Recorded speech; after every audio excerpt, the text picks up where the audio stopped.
Hello, I am Wraith Pocketwatch, and you are here to watch Pocket Gaming.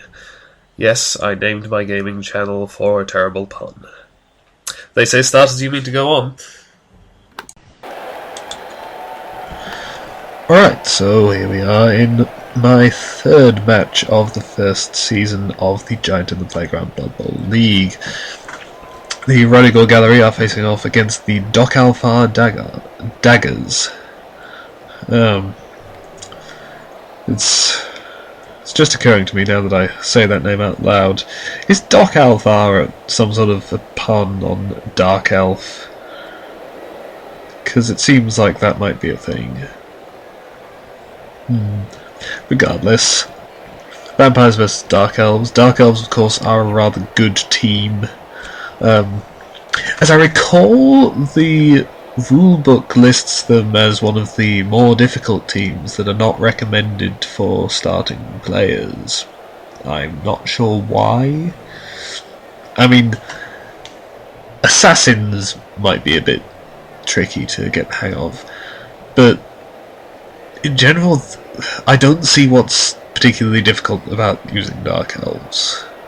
Because, you know, having high agility is always pretty easy, because you can just do things. And they're also pretty good at beating people up. The only disadvantage they have is their players are quite expensive, and some of them are quite fragile. Regardless, here we are. You'll note that as I was setting up, well, you may have noticed, I was sort of making it up as I went along. This was kind of a thing in the first season, like, not to make excuses for results that I'm not 100% happy with, but I definitely didn't take it as seriously, which includes, like, I'd get into a match and go, oh, I guess I'll put these players here and him there, whatever. Whereas now in the second season, I have generally been thinking, okay, who am I playing? How do I want to set up my players? Because that's one thing that you really can plan in advance. Most things you can't. Because it all depends on how the game goes. But your initial setup, when you're kicking, that you can plan. So, yeah. I was very worried, I remember, about the terrible pun named Bruce Wayne. It took me a while to realise that. But anyway, yes, the assassin, because the ability to stab my players, given that the thralls are all armor 7, I like that's potentially a bit worrying, because they're obviously sort of prime targets for stabbing. Don't remember if them getting stabbed is actually a problem at all in this game, but it's certainly something I was worried about. Now, let's see. Yeah, the kickoff was a touchback, so obviously he's just giving it to his runner back here. Runner with +1 movement. Yeah,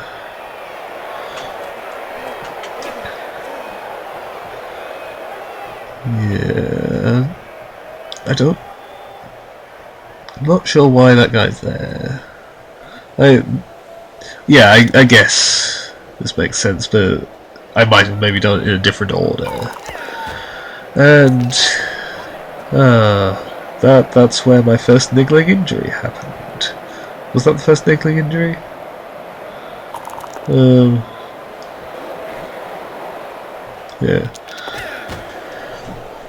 Yeah.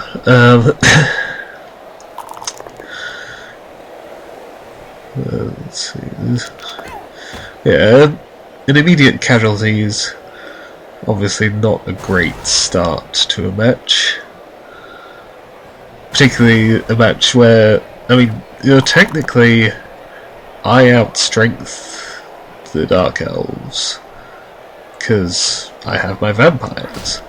On the other hand, they outskill me, which can be more significant. Like that's a blitzer. He has block. Actually, I'm not sure. I don't know how they are. Okay, yeah, there's another blitzer. So he has more. He has one more guy with block than I do at this point, and he also has dodge on the Witch Elf. No, so Jasper doesn't have dodge yet. I can't necessarily remember these things, because obviously I know what skills all these players have now at the time that I'm recording this. I know which of them are still on the team and which of them have been fired. But at this point, it's hard to remember. But yeah, I'm pretty sure at this point, so Conrad has block, and that's the only skill I have on the team. Yeah. And okay, so he's caged up nicely around the ball here. Of course, with that niggling injury, he's got a numbers advantage on me.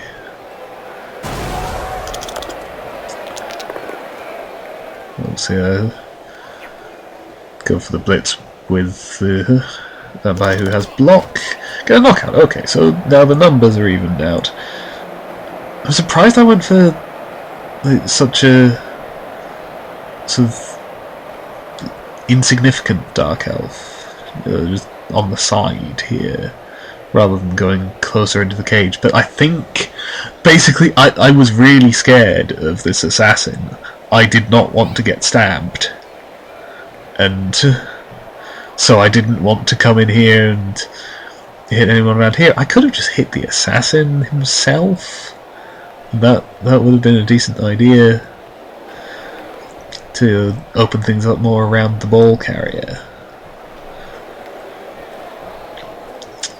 Regardless, obviously, I'm going to try and close up around the cage as much as possible. Yeah,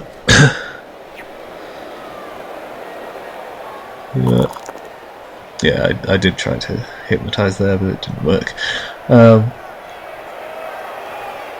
Yeah, I mean, I guess with that I was just figuring like, I could use the strength advantage and try to get a numbers advantage, because I guess that is a relevant point. Yes, he has no reserves, so obviously I was thinking, maybe this could work to my advantage because I have 2 reserves.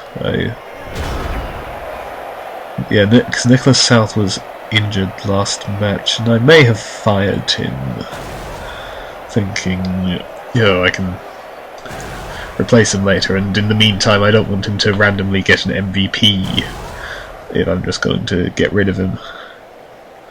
And I didn't think this would be a problem. I didn't think I'd really be short on money anytime soon, which is somewhat incautious of me, because it's always possible to just suffer a load of casualties randomly in a match. Yeah. But regardless, I'm sort of blocking off the cage, even blocking a little bit this way, which means if he wants to go round me, he sort of has to go round here, which, reversely, that's quite long, and the dodges wouldn't actually be that difficult for him, because he's agility 4, but still not something he really wants to have to do. And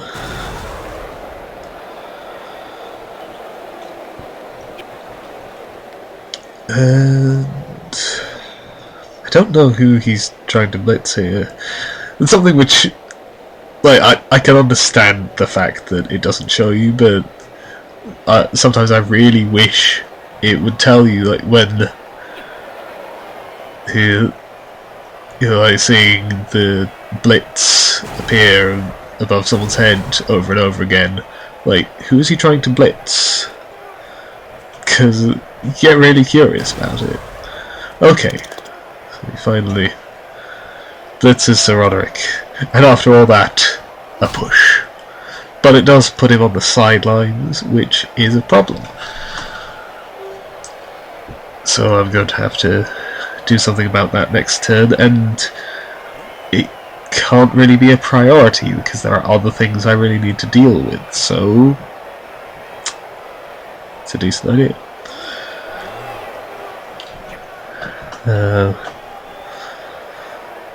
Of course he has... Oh, I had forgotten that. Yeah. I don't get that. Gotta say, runs in, hands off to the assassin. The assassin has already moved, so he can't go anywhere else, and he's in base-to-base contact with two of my players who can just hit him. I mean, okay, they don't have any skills, but he doesn't have any skills that relate to being hit. So that's pretty risky on his part, and that actually is kind of helpful to me because it means if I now hit Bruce Wayne with Rory, then the 3 squares I could push him to are all occupied, which means I get to chain push him into someone. So I can chain push him into Kaothas here, meaning he's still next to Martin, and in fact he's then next to Sir Jasper, who would get 2 dice on that because he is stronger. So yeah, obviously here I'm... Oh, yes.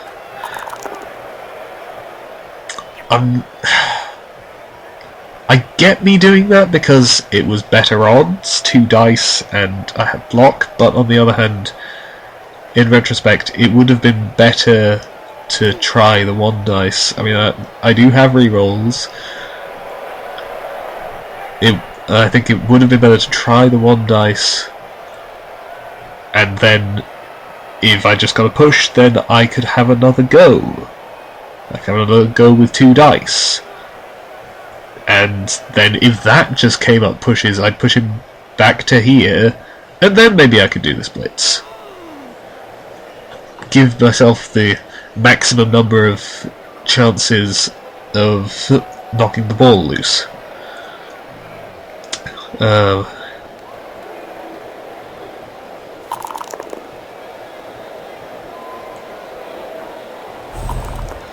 And yeah, let me see.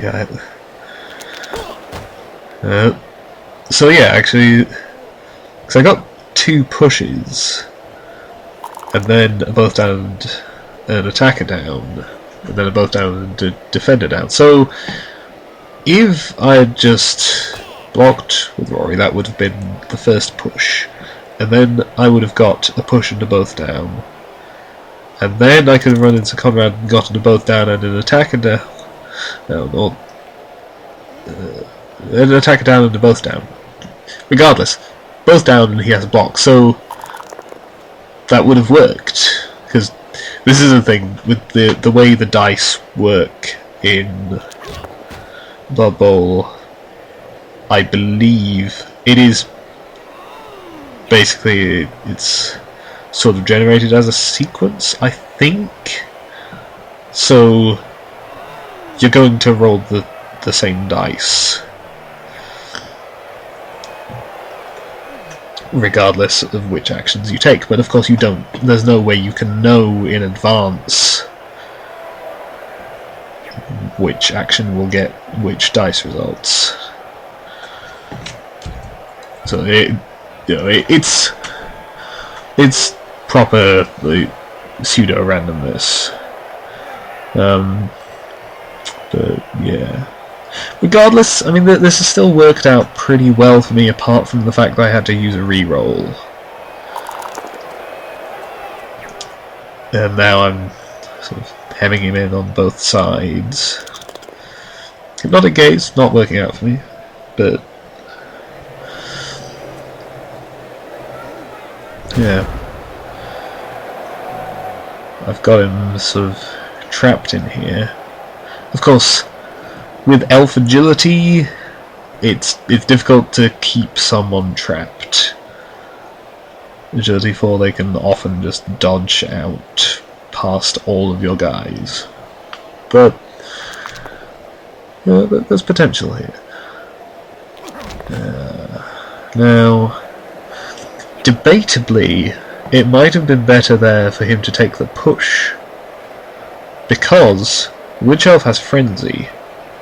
So, get the push Sir Roderick onto the sidelines, and then block again, and then if he got another push, or a defender down, or a defender stumbles, then that would allow him to push Sir Roderick out the sidelines, which means that instead of him being stunned, and thus out for one turn and then short on movement for another turn, he would just be out for the rest of the drive, and possibly injured.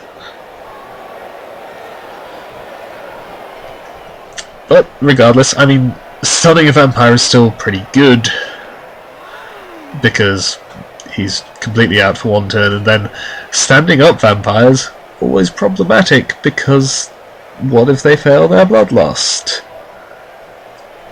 It's always a great concern for me. Yeah,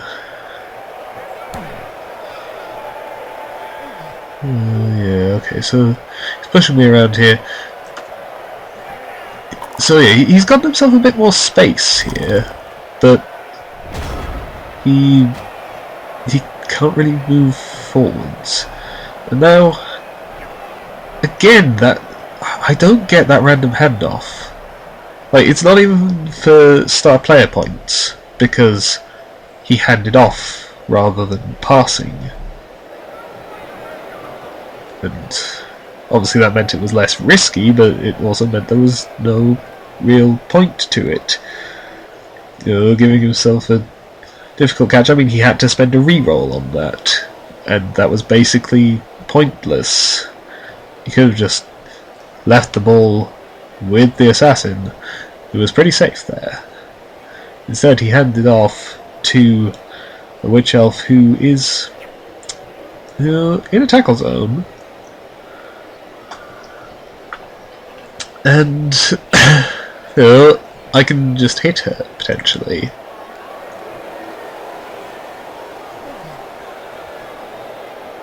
And yeah. Of course, yeah.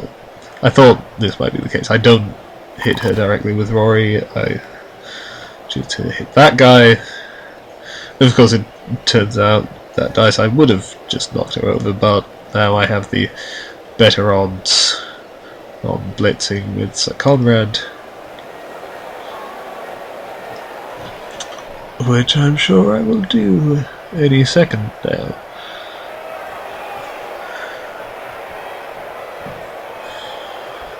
Well, yeah, I might move some players first, because in the event that this doesn't work out, I want to have things decently blocked off. And oh yeah, I need to cancel assists.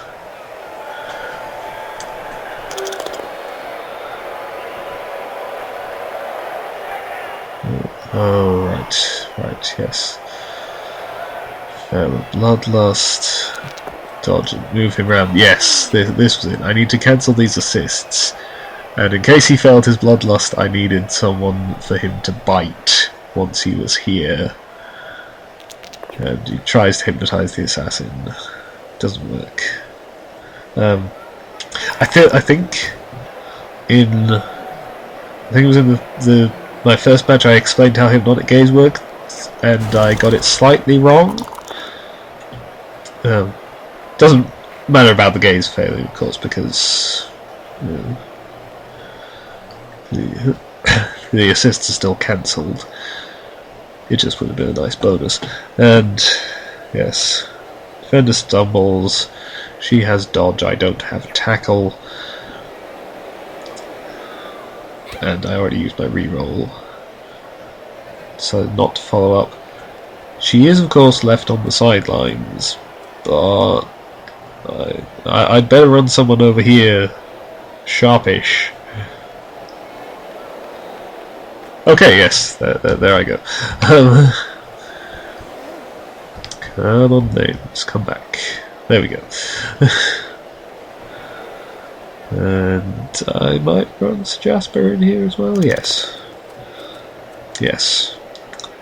Thought. Oh, and I tried to hypnotise her. Yes, the hypnotic gaze. Oh, yeah, attacker down, both down, and of course he has block. It's gonna happen from time to time, always. But I figured I might as well try it.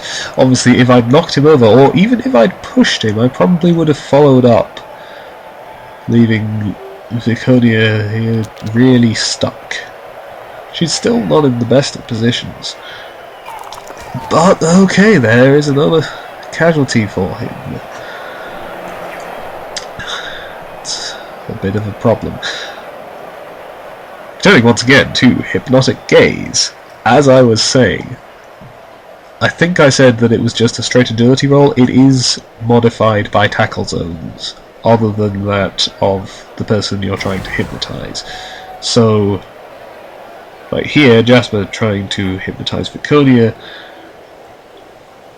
he had a -1 on that because he's in Vivek's tackle zone. So that made it more difficult. Obviously still worth trying because there's no penalty for it, but no penalty for failure. But yeah, made it more difficult. As it is, I think it came off as a 1 in any case, so it didn't matter. Yeah, Dark Elves are far too good at hurting my players. It is certainly how it seemed at this point. Because, you know, I thought, you know, I have a bit of a strength advantage, and they have no reserves. I could get a numbers advantage, you know, without too much difficulty, potentially. But then, that's clearly not the case. I mean, well, I've knocked out one of his players. He has injured 2 of mine. I do have 2 reserves. So if stab fails, fortunately for me. But yeah, so if that guy I knocked out does not wake up, then he will only have 10 players for the next drive, while I will still be able to field 11, assuming no one else gets injured. But this is still not really going how I would like it to. I mean, if you look at this, like, my positioning was not that bad. You know, maybe I could have done it differently to leave him with less blocks available to avoid the potential for something like this. But in general, I mean, I don't think I did that badly. And I have made it rather difficult for him to move the ball up the pitch. But it just... then he's just beaten up 5 of my players, which makes it rather difficult to respond. And then he makes that handoff. For once, the handoff kind of makes sense. Ah, yes. Dodge doesn't matter there because I was just trying to push her out the sidelines anyway. The crowd can beat her up for me. I don't get any start player points for it, but why would I care? And of course, yeah. I think I may remember what is about to happen. Because he has Dump Off. He's a Dark Elf runner, he has Dump Off, so I'm going to try to hit him and he'll throw the ball away before I do. It can be a very frustrating skill, especially if you forget about it, which I think I did.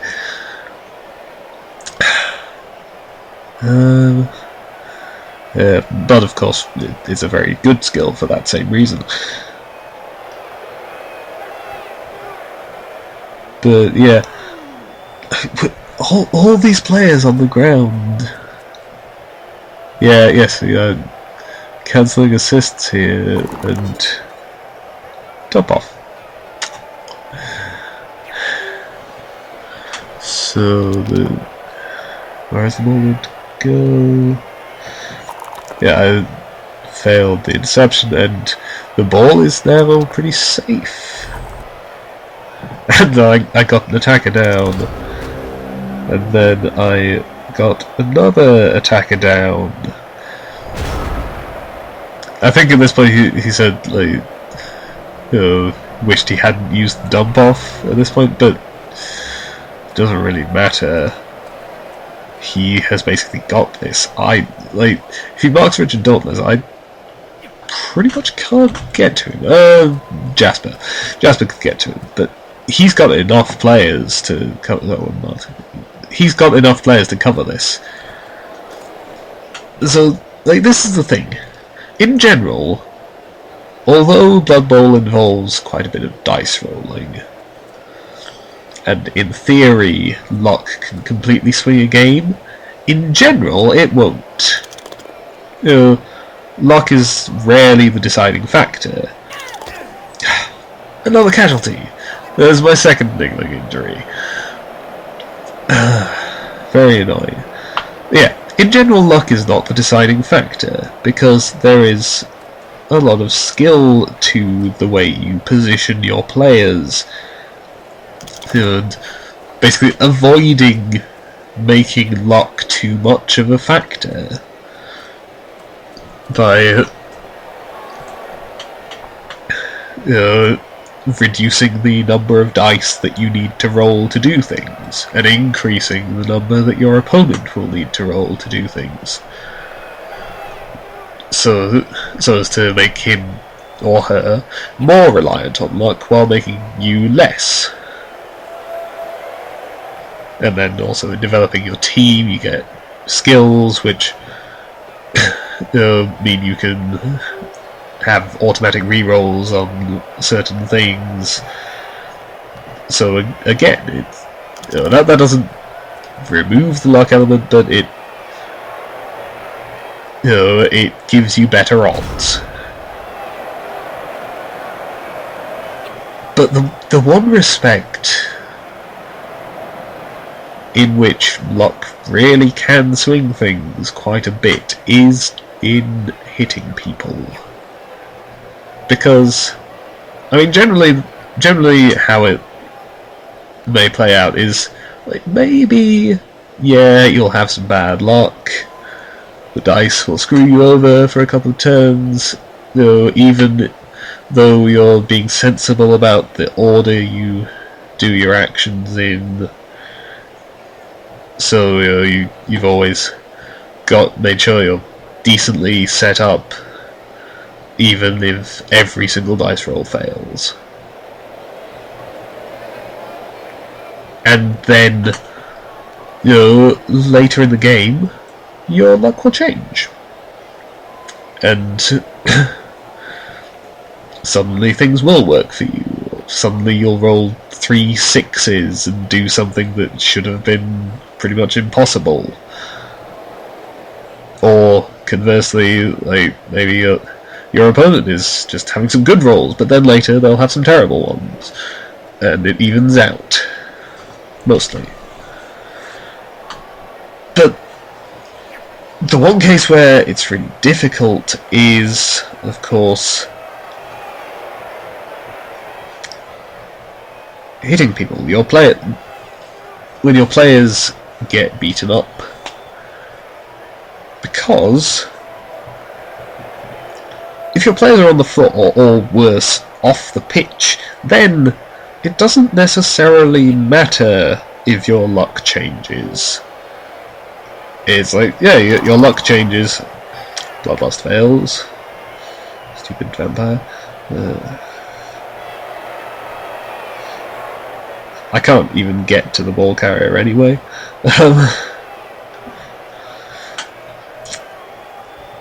But yeah, so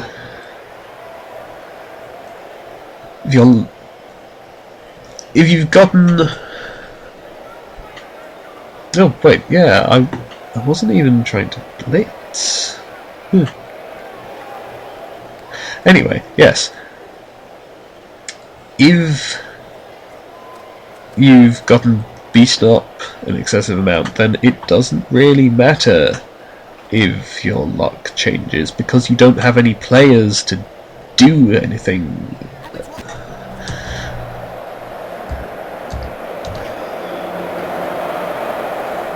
You know?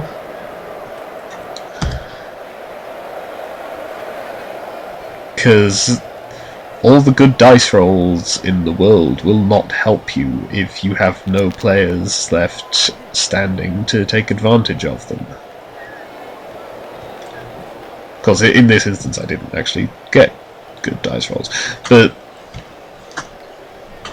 you know, I mean, it's like, if I'd gotten decent dice rolls, well, like I said, I couldn't get to the ball carrier.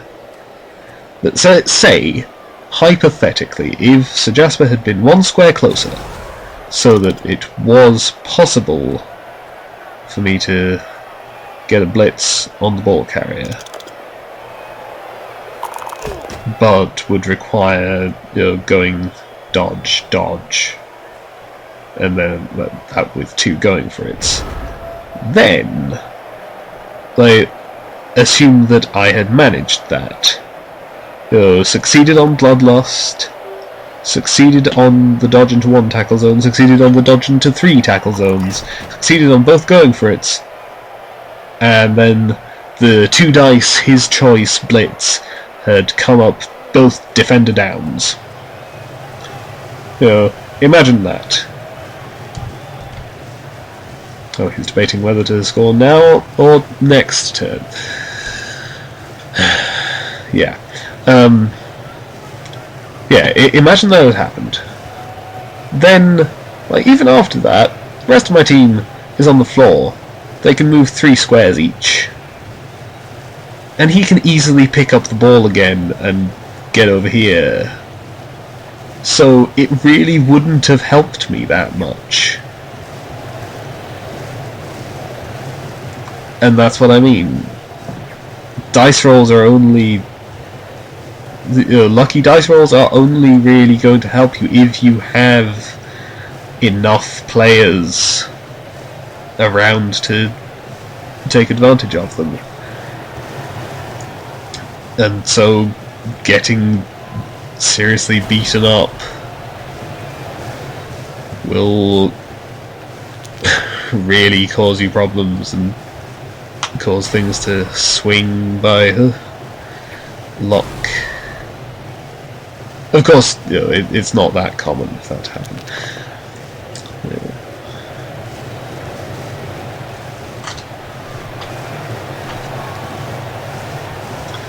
But yeah, this is a problem. And this, he's kind of blocking me off here.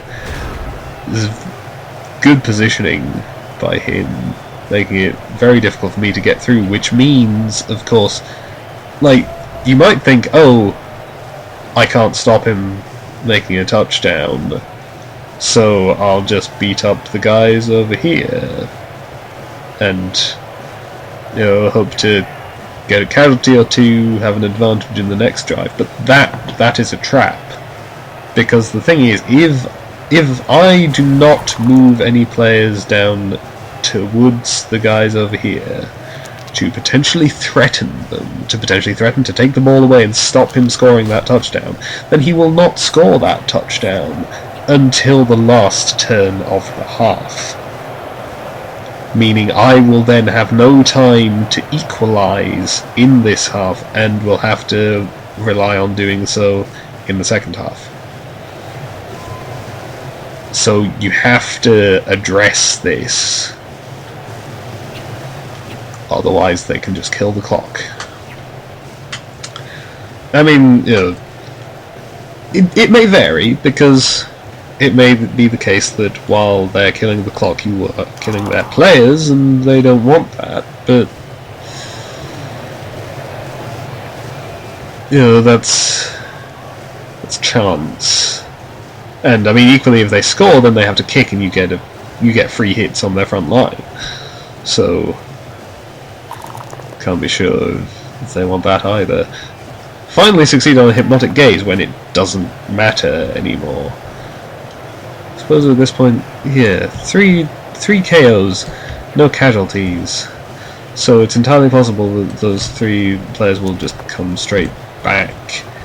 Whereas I have suffered 1 KO and 3 casualties, meaning I am definitely, without question, going to be down players for the next half. And that can be a serious problem for vampires, because being short on thralls... Oh, yeah, these guys. That was just on the off chance that he didn't score and then I somehow got the ball away from him and I could throw it up the pitch to get a sneaky touchdown. But yeah, okay, my one guy wakes up. There's still 3 casualties, so I'll only have 10 players, and all 3 of his guys wake up, so he has his full 11. Being down on players is problematic for vampires. That's why I've been trying to have 3 reserves consistently. Because, well, being short on players means you're specifically short on thralls, which means that you have to be much more, like even more careful than usual about your positioning because of the risk of bloodlust. You don't want to be stuck in the position where your vampire just has to leave the pitch because there is no thrall to bite.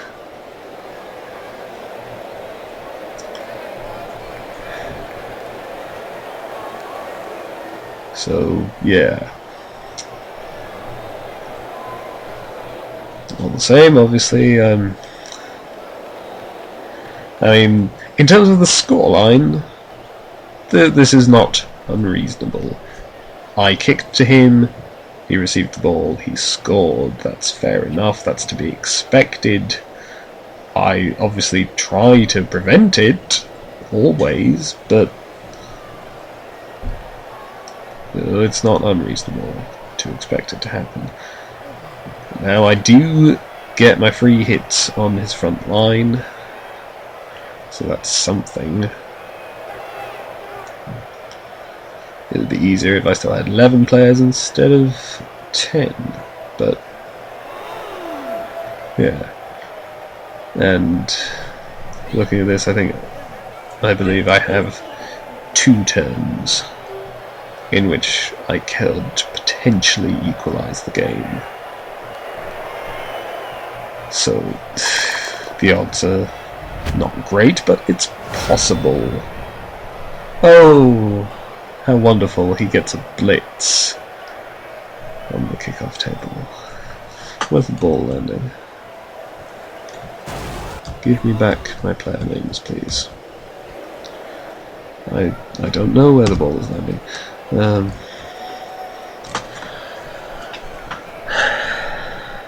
Okay.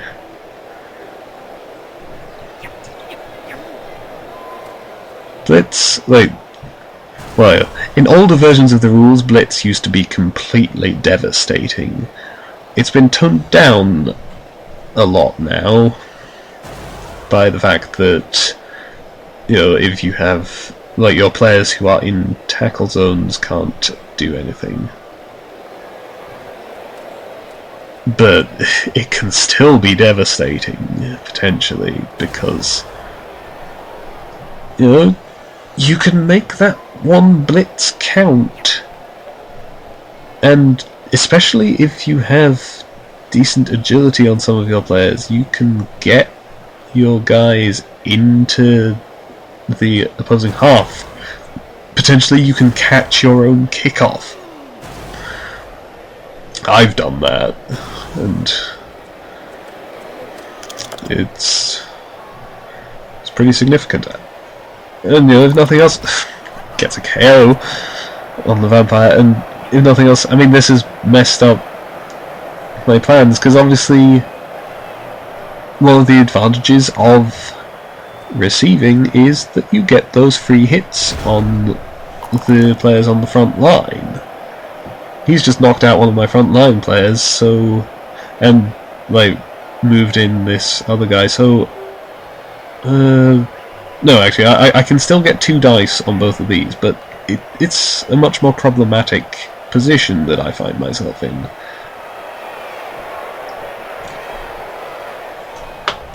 And yes, of course, I blitzed there. Like, the idea definitely will have been I wanted to get rid of this guy and then run into like the backfield here, so he'd be a potential scoring threat. Unfortunately, he failed his bloodlust and there are no thralls up there, so I can't do that. And then it was only a push as well. Not helpful. Have to bite a thrall. And so, badly hurt my own thrall. The casualties are just going to screw me over in this game. And, of course, I wasted my blitz there. That could have been a block. At this point, I can still try to score.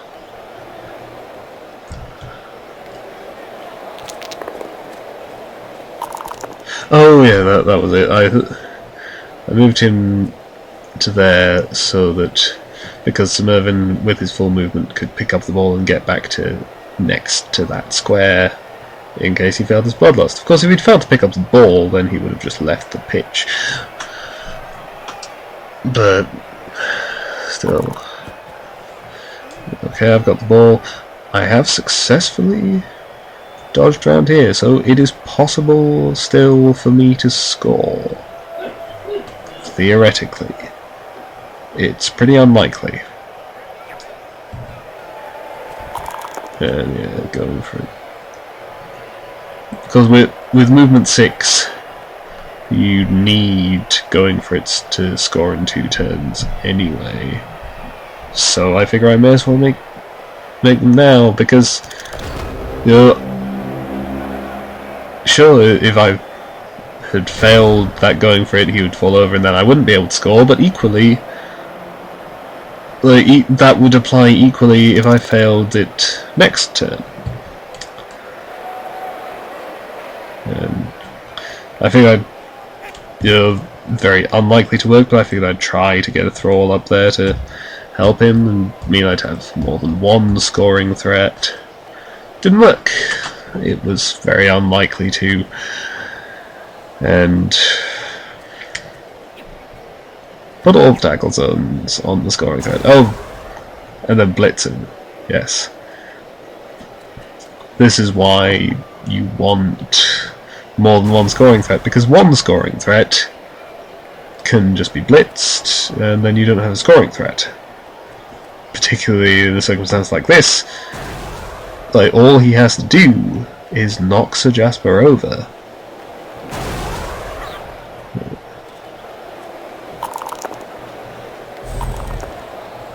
Oh yeah, and of course, it's his last turn of the half, so he may as well use that reroll. Defender stumbles. I think that's one of the reasons that when Sir Jasper leveled up, I gave him dodge. Because I remembered this at the time.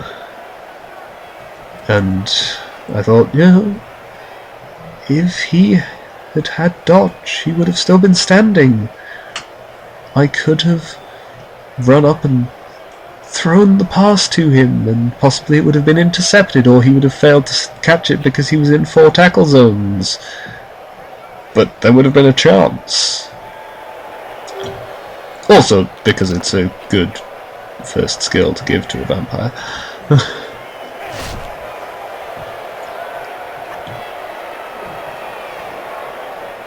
Yeah, now he's just looking for more blood. Don't know about that. Oh, yeah. Marking me, because there's a lot of point to that. I don't get the reason for that. I mean, what if he'd failed all those going for it to get next to me and killed himself? I wouldn't want to risk that, because, I mean, what's he even doing there? He was marking the guy with the ball who can't do anything with it except throw a pass to get a random completion. And does he really begrudge me that 1 star player point that I would get? I guess so, because he decided to use 2 going for it rolls to mark my guy. But yeah.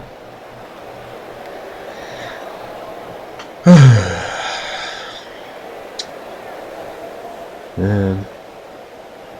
Why is it taking me so long to think about this? This is dead time. This is clearly what I was going to do. Blitz him off. And then throw the pass to try and get that star player point.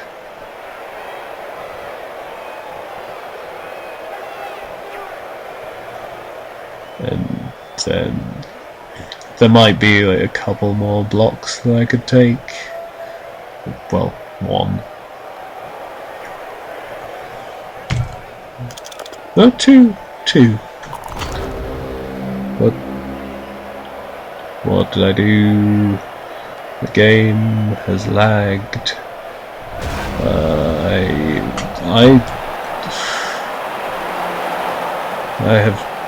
I have actually no idea what happened there.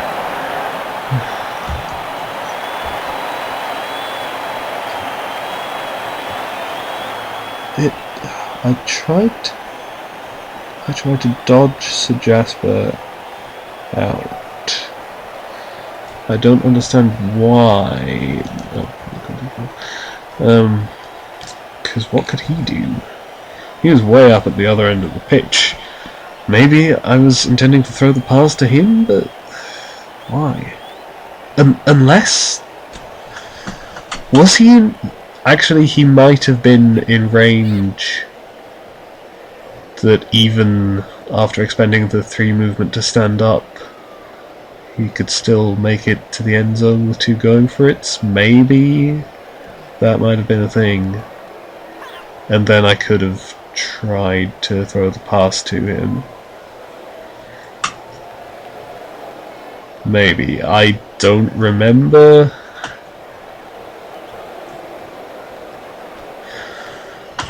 Trying to think, how far up was he?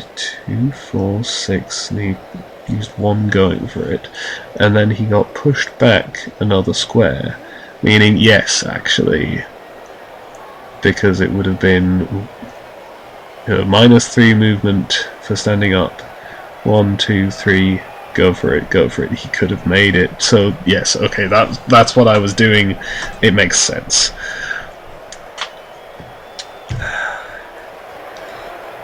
It was just incredibly unlikely, because it was... Well, I mean, dodging into 1 tackle zone, 3+, dodging into no tackle zones, 2+, 2 going for it, both 2 pluses. Then I'm not even sure if the pass would have been possible, or it might not have been in range, or maybe I would have needed to go for it to get up to the point where it was in range, or hand off the ball to a thrall and have them make the pass, which would make it slightly less likely. Would mean it would need a 6 instead of 5 or a 6. And the kickoff table really likes him. First he gets a blitz, then he gets a perfect defense, and the game lags while I'm recording. Yeah. Well, I don't think he actually did change his defense. No, he didn't. But he could have.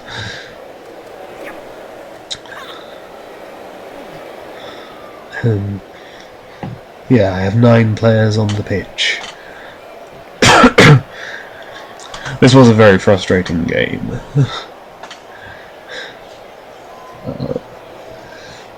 I don't want to sound like whiny, but it was very frustrating getting all dice rolls that sort of screwed me over, suffering all those injuries.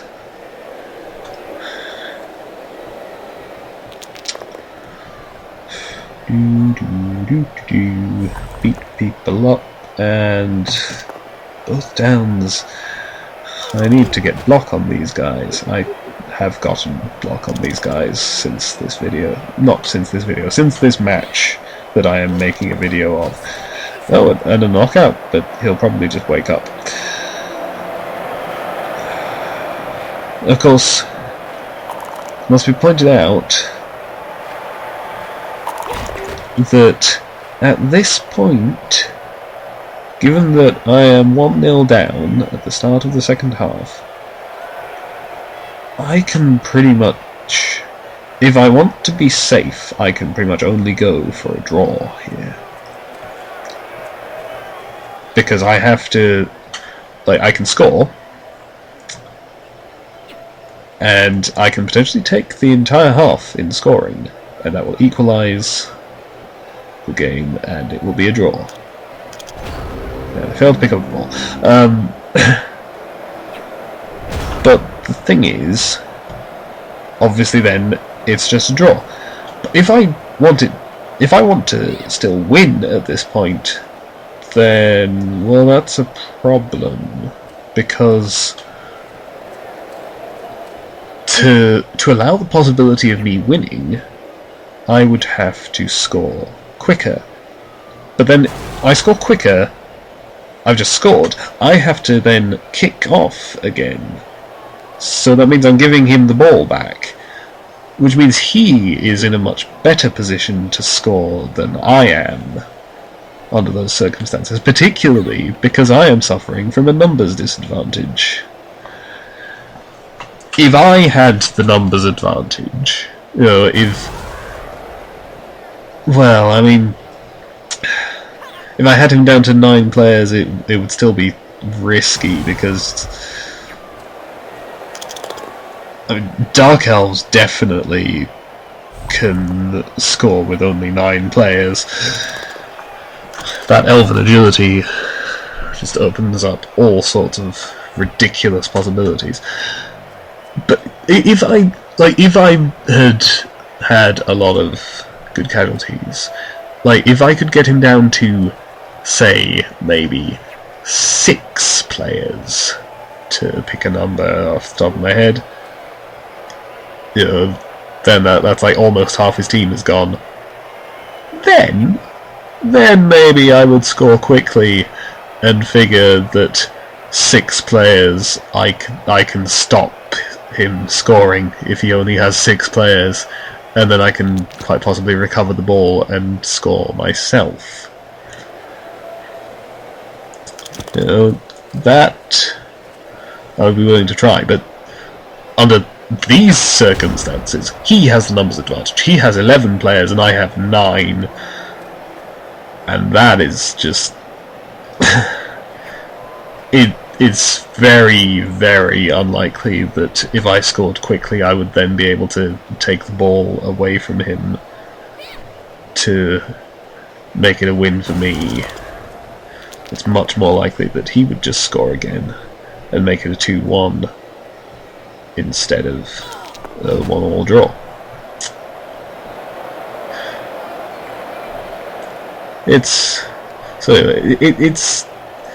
It may be considered an unfortunate point of Blood Bowl that you get into these positions where basically you have to just go for the draw rather than the win, but that's the nature of the game. Back to what is actually going on right now. There's this guy, you know, specifically places a Conrad by this guy, so if this guy does not move, he will get pushed out the sidelines next turn. He'll probably move because he's an elf and he can dodge. But it's at least forcing him to roll some more dice. And look at me decimating my own team again, even more. It's a serious problem with vampires. I was expecting this when I decided to play a vampire team in this league. It's still frustrating, but I knew it was a possibility. I wanted a challenge, and I definitely got a challenge.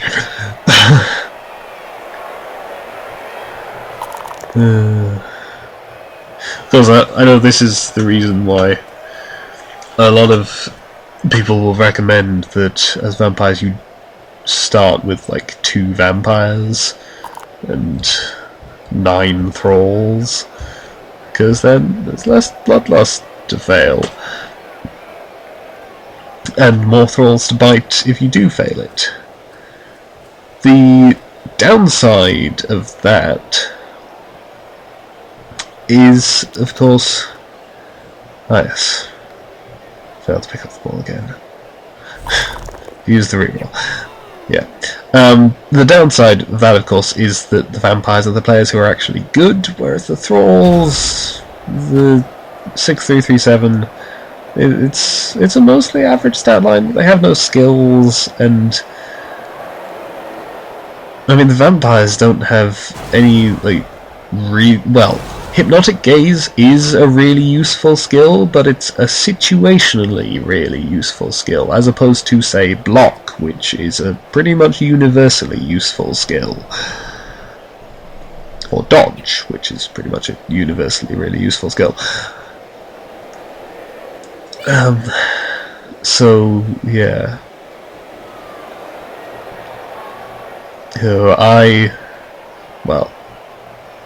I actually created this team a while before the league was even sort of posited, and at a point when I wasn't thinking as carefully about sort of the risks of it, and then I considered actually changing it and starting with less vampires to avoid some of the risks, but decided against it because, well, partly because I was looking for a challenge in any case, and partly because it's a hard choice to make, because you would be removing risk by starting with less players who are actually good. I would have had more rerolls, I suppose, which would also help, but I personally preferred to go for the option of starting with a potentially more powerful but potentially more, is there a word for more dangerous to itself team? I feel sure there's an easier way of saying that. Okay, I do get to push this guy out the sidelines. That's nice. Yeah, I decided to start with a team that was potentially more powerful, but also potentially a greater danger to itself. Oh yeah, and I get to push this witch elf out the sidelines as well. I'm actually equalising the numbers a lot more here. Obviously, that's the point of this. But I am nevertheless somewhat exposed here. There's not much I can do about it. Maybe I should come over here. That might be an idea. Anyway, yes, I elected to start with the potentially more powerful but also more risky team, and basically just suck it up until I got some skills, which has kind of worked. You know, I seriously had I had some serious problems, as expected in the first season. I'm doing better in the second, thus far. Still some problems. And Bloodlust is... well, Bloodlust is always going to be an issue for any vampire team, because you can't get rid of it. I think in some earlier edition of the rules, it used to be possible to get rid of negatraits on your players, instead of giving them a new skill, or like maybe you might have needed to roll a double to do it. Anyway, it used to be possible. It's not possible anymore. So a vampire team is always going to have problems with Bloodlust. But, you know, as they've leveled up, you can mitigate it. You have more rerolls, you can potentially reroll it. And particularly if you also have skills, so that you're less likely to need the rerolls for other things.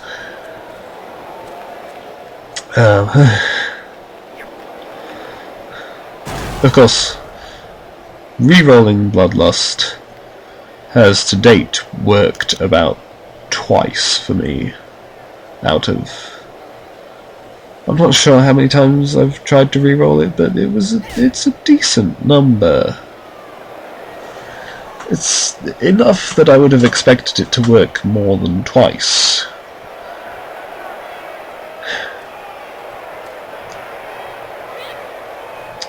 But in any case, yeah, as I said, I'm a bit exposed. He hasn't knocked anyone over, but he's gotten in on my ball carrier. What are the numbers like at this point? 1, 2, 3, 4, 5, 6, 7, 8. 8 against 1, 2, 3, 4, 5, 6, 7, 8.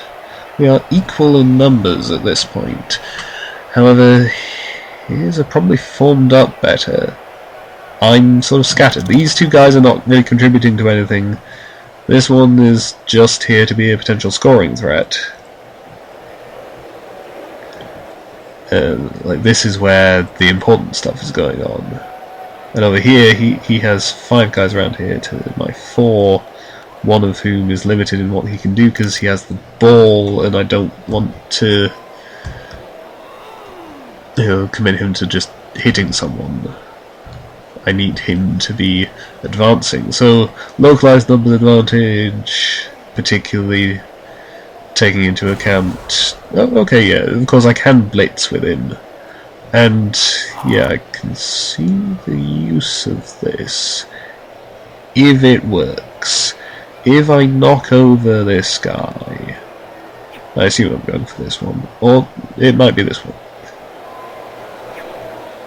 If I knock over, what? I don't understand why him. I suppose, yeah, actually, I suppose if I'm not moving forwards, because him. 2, 3, 4. Yeah, I would have needed going for it. And I'm making my numbers disadvantage worse, of course. But yeah, like, in theory, that could have been good. Like, if I blitzed him out of the way and knocked him over, and then followed up, and I could have moved up to here, and then these guys could actually be relevant, because they could end up sort of screening for the ball carrier. Rory was here. So basically, if he hadn't failed that Bloodlust, I'd come up here, and Rory could come up here, and I would have had sort of like a semi-cage around here. I would have been in a lot better of a position than I am now. What? Names remain, do not disappear. Why would you do this?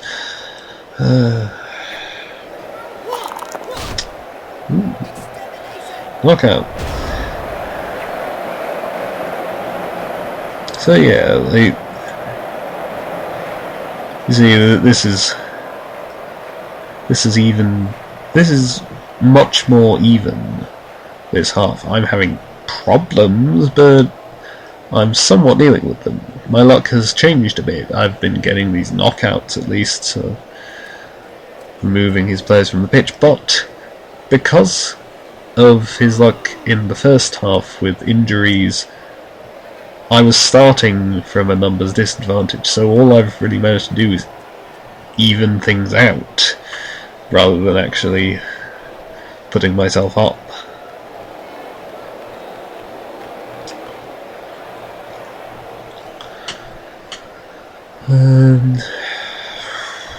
How am I going to get out of this?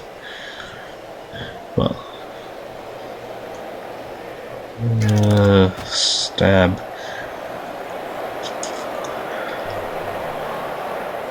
Stab, of course, is another one of those things like Hypnotic Gaze that carries no risk to it, really.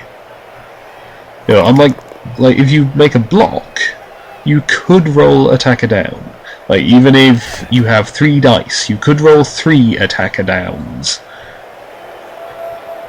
and then kill yourself as a result. But stabbing, you know, no such problem. Stabbing, you roll the armor roll, and if it fails, then nothing happens, and if it succeeds, then you have injured that player, and you roll for the injury. So that's why a lot of the time you just don't want to stand next to the assassin, because that's the thing, it's not like Hypnotic Gaze in terms of when you can use it. Hypnotic Gaze you can just use at the end of a move action. It doesn't require a special action. Stabbing someone does effectively count as a block, so if you have to move in before doing it, then it has to use up your blitz for the turn. So that obviously is a mitigating factor. So if you stay away from the assassin, he's less likely to stab you, because the team probably wants to use their blitz for something else most of the time. But if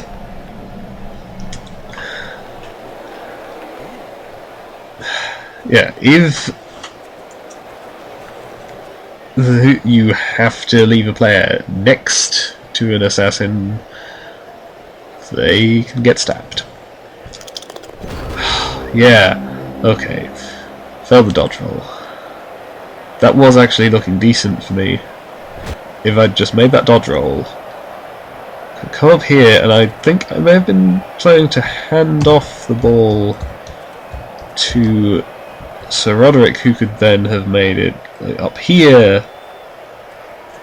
Oh, I could have made it up here, past it to Sir Conrad, who could have run it into the end zone. I don't know if that's what I would have done. It's more likely I would have just stopped around here and set up some guys to shield me, maybe, but regardless. Well, he failed to pick up the ball as well. End of match imminent. This thing really annoys me. I wish it didn't happen. The names have vanished. This also really annoys me. And I don't even understand why it happens. The end of match is imminent thing, or in like a playoff match, it's if the match is tied, there will be overtime. At least, if the match is tied at the time when you get the message, that's what it says. If someone is winning, then I think it's still just end of match imminent.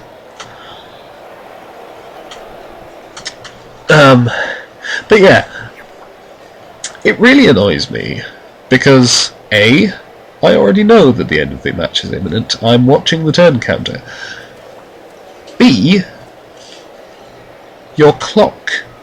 The clock for your turn starts ticking down as you are looking at the message.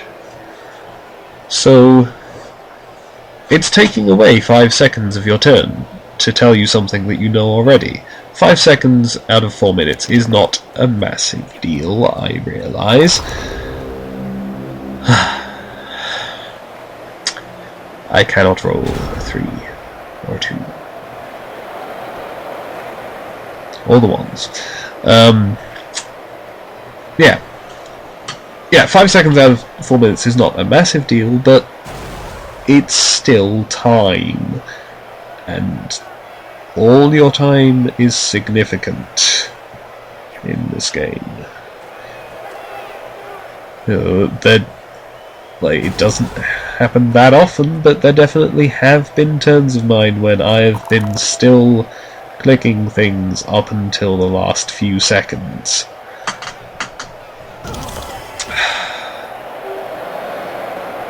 Badly hurt. He doesn't even regenerate. Not that it would really matter at this point, because there will not be enough turns in the next drive for him to have made a difference. But yeah, so a lot of the time, if I'm like particularly goes for it and gives himself a pinched nerve. Why would you do that? Why would you make the going for it? You can already score next turn. I suppose you put yourself further out of my reach, but the way my dice rolls have been going.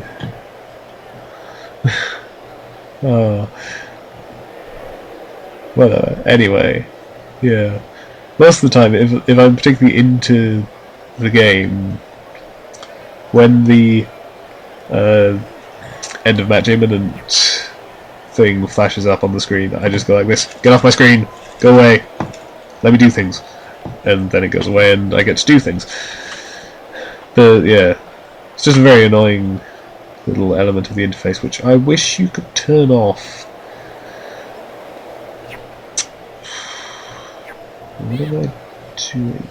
I guess I figured that I may as well stand up these guys before doing anything. But basically, what I have to do is, so Jasper has to run down here to pick up the ball, and then he has to throw it in this direction. Actually, he won't be able to throw it that far, I don't think. From where the ball is, this is probably beyond long bomb range. That might be what I'm thinking about. Okay. So I'm going to throw next to the ball. Oh yeah, I don't want to have to dodge.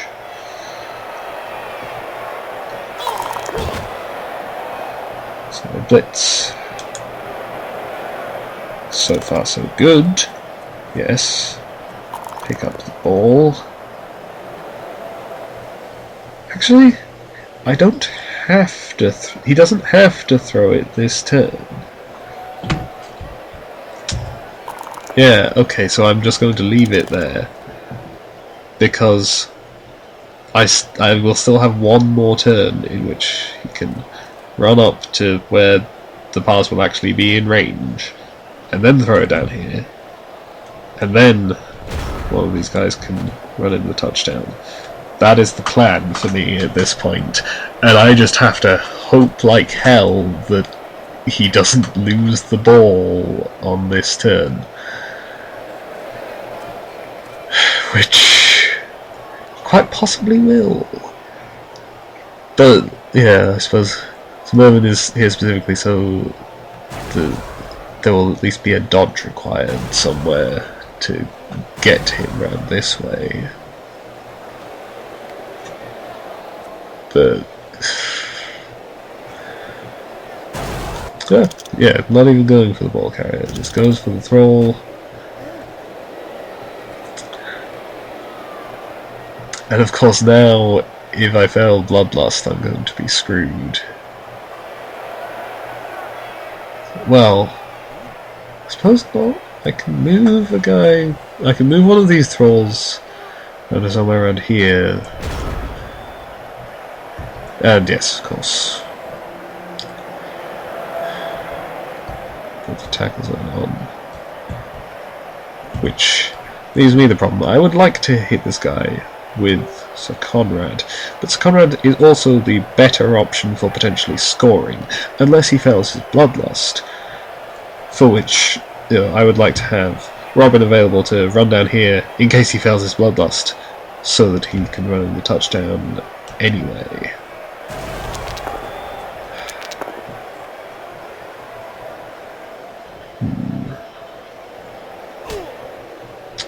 Push. If that had been a knockdown, then of course it would have created...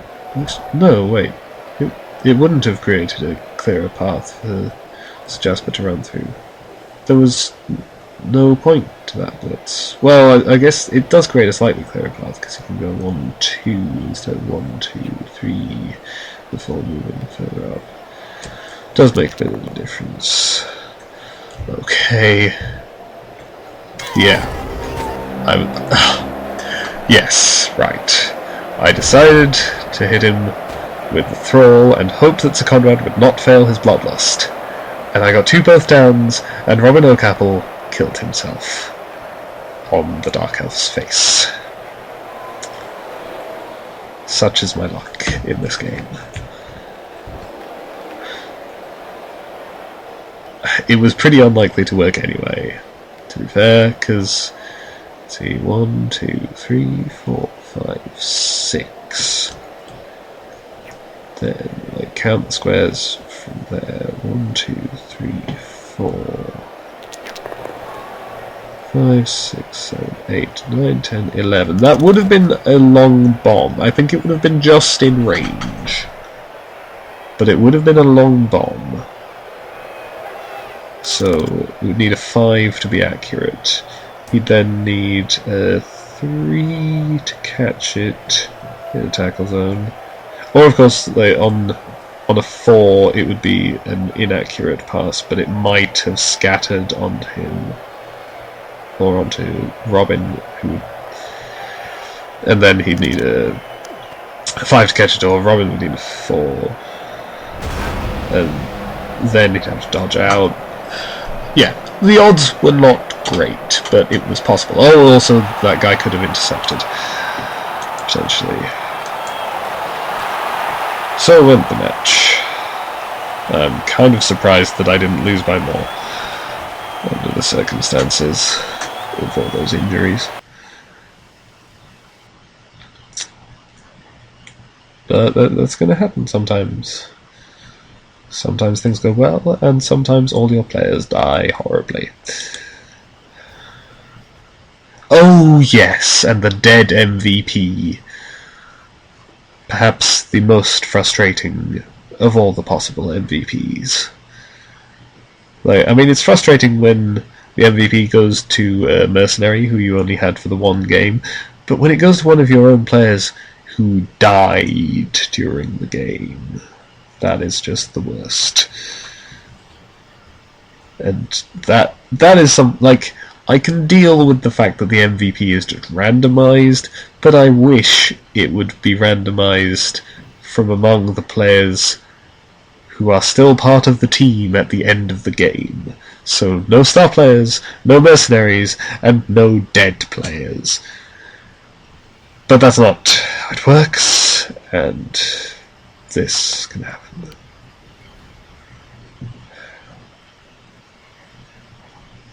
I really want to know why he's named Bruce Wayne, but whatever.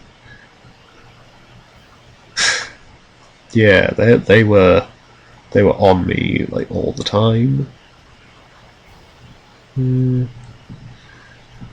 I scored no casualties and sustained 7, 2 of which I guess were self-inflicted. 5 were not. 1 death. Ugh. Horrible.